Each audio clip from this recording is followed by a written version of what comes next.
Мынау жем бойындағы тоғай, барғана тоғайынан кейінгі жанғана тоғайы деген тоғай. Мынау мінекей.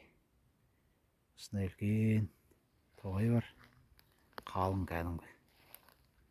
Керемет.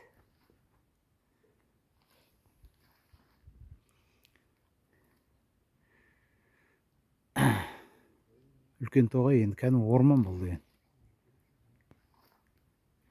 Оның ішімен жүріп отқанда біраз енді үлкендігі.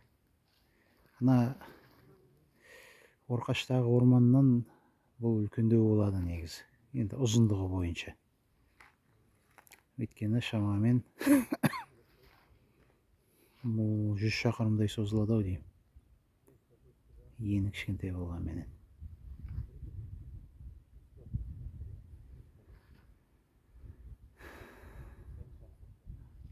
Одан кейін Татан дейтін тоғай бар. Барғана тоғайы, жанғана тоғайы, Татан тоғайы деп әрі қарай жалғаса береді.